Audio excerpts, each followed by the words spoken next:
The Cheeseboy 628 Show, starring Cheeseboy 628. Hey YouTube, what's going on? This is Cheeseboy628 here, today giving you an OU battle, but it's pretty important, so I thought I'd definitely commentate over it. There's just a lot of stuff I want to explain in this battle and tell you the importance of it. Well, basically what's going on is this is a clan war, where I'm in this clan that I was invited by Jolt from the Token Minorities, and so basically we are actually number one as a clan, and the way clan wars go is the 5 best members battle the 5 best members of another clan, and whoever wins best of 5 gets the next spot. Well, we're number 1 seed, so seed place, whatever, that we are just defending our position against number 2. So we're already up 2-0 in the standings, and then I would be the 3rd and possibly close it out, possibly make them have a 2-1 standing. So let's just talk about the team preview here real quick. I've got an Assault Vest Conch Elder with max HP. Max Spadef is also a popular set, but I like max HP because it handles physical attackers. Physical defensive Blastoise, physically defensive Landorus T. So I got a lot of physical bulk, not a ton of special, but that's why Conch has the Assault Vest. And plus, Metagross is pretty naturally bulky. It is Mega Metagross, which carries Iron Head instead of Meteor Mash. And I'll explain more about Metagross later, but yeah, just because accuracy sucks, like honestly misses too much. We got Banded D-Knight and Life Orb Gengar. So yeah, looking at my opponent's team, obviously he has Mega Metagross, and as for the rest of his team, Thundurus can definitely be kind of annoying. That's basically Conch's only job in this battle because he can't really do much otherwise. So just like take some T-Bolts, go for Mach Punch, knock off whatever can take him out. And I do have Poison Jab over Ice Punch on this Conch because it just seems to be more efficient nowadays, especially against fairies like Clefable. But yeah, the rest of his team, I mean, he has a bunch of stuff that can wear me down. I'm not sure what kind of Tarax set he's going to have. What, probably Life Orb Latios, of course, but let's just get into this because I've been talking for quite a bit now. So, getting into this, he has a Latios first turn. So I bring in my Landers because I'm thinking most of the stuff I can handle is by Landers. Like, if he brings in Clef for whatever reason, he's not going to. But if he brings in like Tarac as a banded Tarac to do some damage or like get up his Stealth Rocks, I'm going to have a good standing there. If he goes into Talonflame, I can also wall that.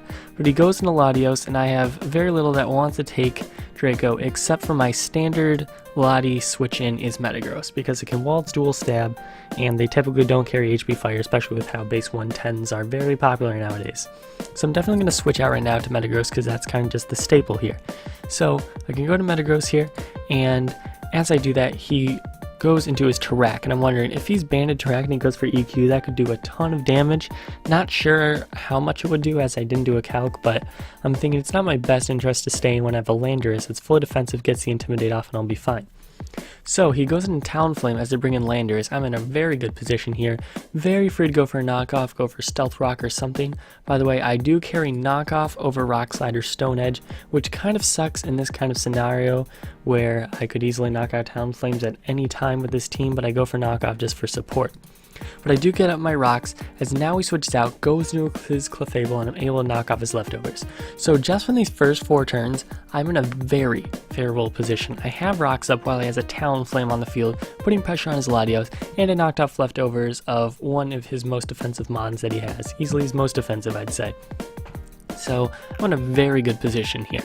And the thing about Clefable is Metagross is going to be a pretty good counter, but if he has the fire move, then I could be a bit worried.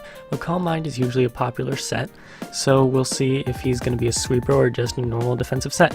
So I am going to go for U-turn, because why wouldn't I? And I can go into Metagross here. As he goes for the Softwell, gets back to full health.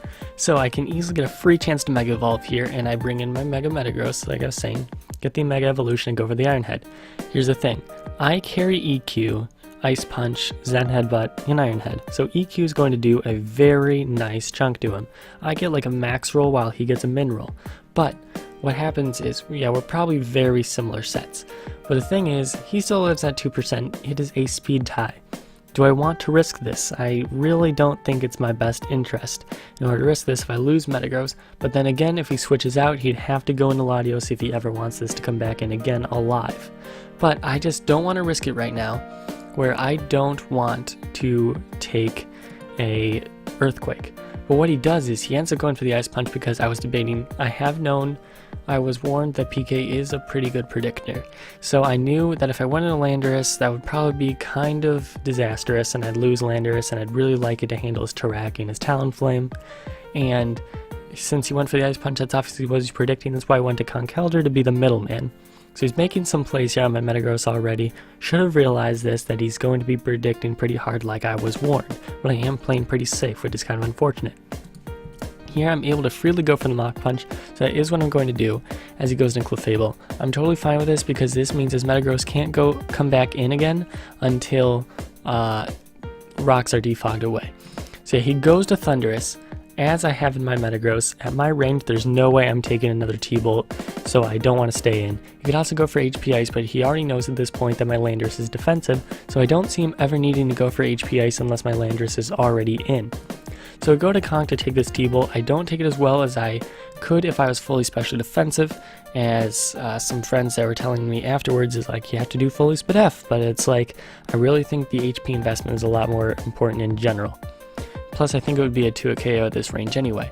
So here I can easily go for the Mach Punch. Conk basically did all the work he could at this point in the game, because all I could really do is get a Mach Punch on Tarak. And that's basically it. If you look at the rest of his team, Conk does not have a favorable matchup.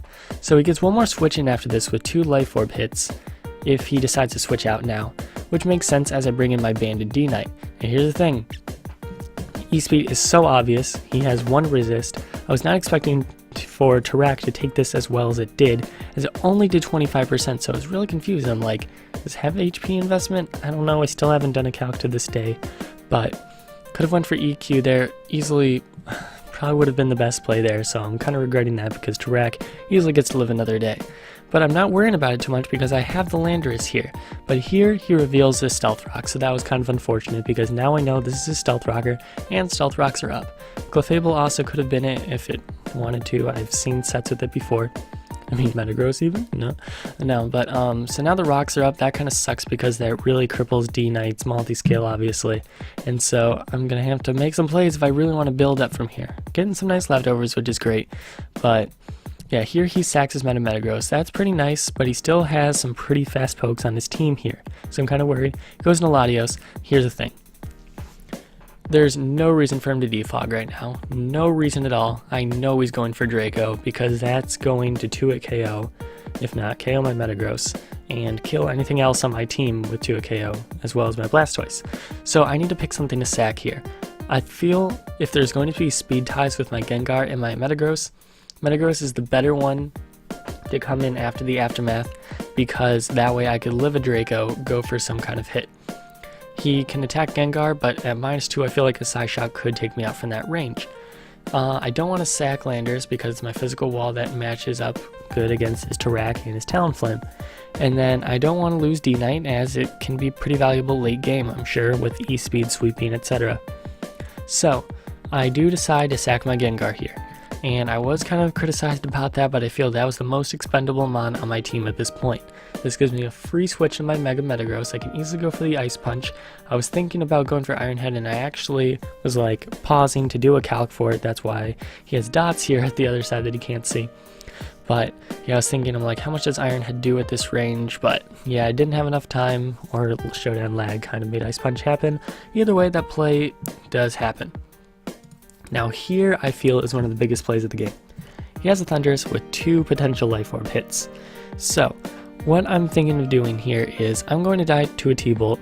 Metagross basically destroys the rest of his team other than Talonflame, and Talonflame only gets 1 switch in. So I really need to save this. What I wanted to do is I want to bait the T-Bolt to Landorus and then go to Blastoise to take the HP Ice and then take a T-Bolt and really go out, and that's fine because I get Mega Metagross. D-Knight will lose the multi-scale, but I can E-Speed for the win at the end of the game. So what I do is I go to Landorus because I'm thinking T-Bolt is pretty darn obvious, but look what he goes for. He goes for freaking Hidden Power.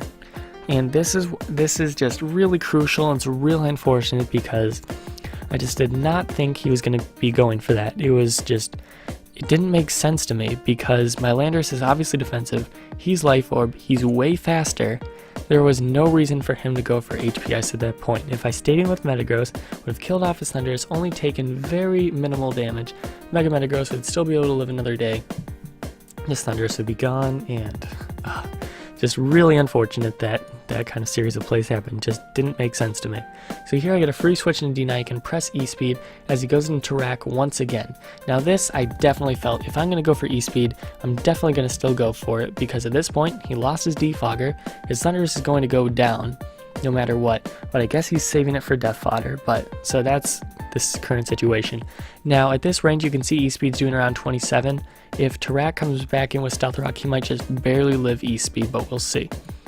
So what happens here is I have a physical wall. I need to keep Metagross in decent health as he goes for the Stone Edge, which I don't know if I agree with here, because he knows I'm banded.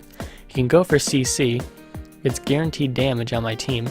And then, yeah, so my Blastoise would take more damage. I don't know, I just felt that was just not the correct play for him. This turn does go for close combat, as I'm able to go for Rapid Spin or Scald here. Scald will just take him out, and it's the safest play at this point. I don't need to spin my rocks, but guess what I do? I decide to go for the Rapid Spin. Also, I'd like to mention that in the chat, PK said GG, and this is not the PK you may be thinking about. This is another PK who knows where he's from. But yeah, he says Metagross is going to sweep. So I'm like, okay, well, hopefully I can win this for the clan. But for some reason I go for the Rapid Spin. So I just felt the bulk of my D-Knight might be a little bit important late game, because if I need to take a banded Brave Bird, that might be crucial. So I go for E-Speed as he sacks his Talonflame. Goes into Rack, he's at 27% exactly, apparently, according to Showdown's percentage.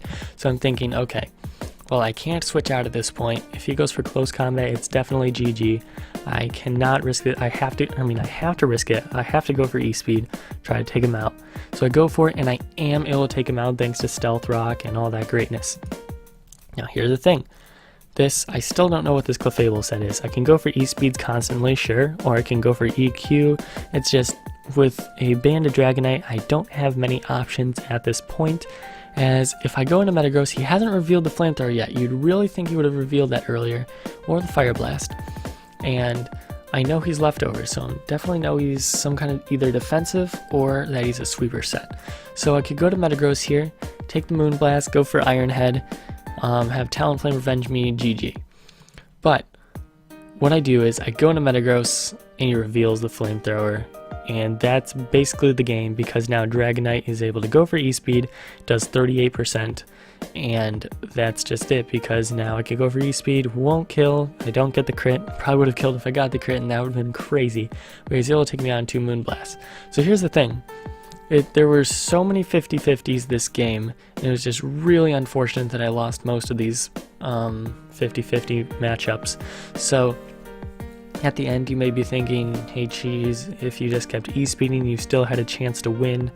And that's potentially true. Like if you went for Flamethrower, if it did less than 10%, because I had 10% left at the end, then I definitely would have been able to live a Moonblast. I feel like I would have done more than 10% though. Could have went for E-Speed, put him in a low amount of health. If I'm able to bait him to go for Soft Boiled, get a free switch into Metagross, have them both living, take him out with Iron Head, take out the Talonflame or Clefable with the Iron Head, and then I could E-Speed Revenge Kill for the win.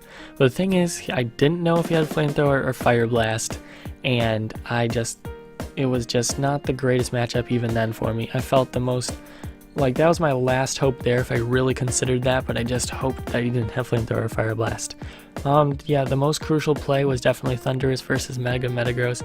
He made a lot of risks, and they obviously, a ton of them paid off. A lot of them I felt were a little ridiculous, but I was warned that he's a very hard predictor. So that was the game. They are currently 1-2, while our clan is of course 2-1. So hopefully the rest of the battles will go well. And I just really wanted to commentate over this because I don't upload a lot of losses.